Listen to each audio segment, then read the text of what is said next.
बात यह है कि विटामिन है, जैसे विटामिन ए है,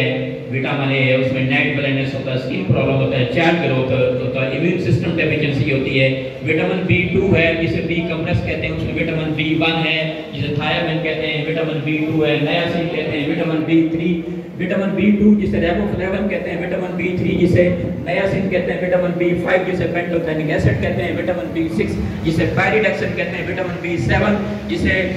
बायोटीन कहते हैं, विटामिन B9 फोलिक एसिड जिसे फोलेट कहते हैं, विटामिन B12 जिसे कोबालामिन कहते हैं, साइनोकोबालामिन भी कहते हैं, विटामिन C है, फिर विटामिन D है, फिर विटामिन E है, फिर विटामिन K है, विटामिन H है, फिर मिनरल्स हैं, फिर आपको अपना जो है ना आपको चाहिए जिंक चाहिए, कैल्शियम चाहिए, iron, magnesium, sodium, potassium, silicon, carotene, sulphur, phosphorus, zinc, chloride, potassium, cerium, manganese, iodine, chromium, nickel, बराबर, कोबाल्ट,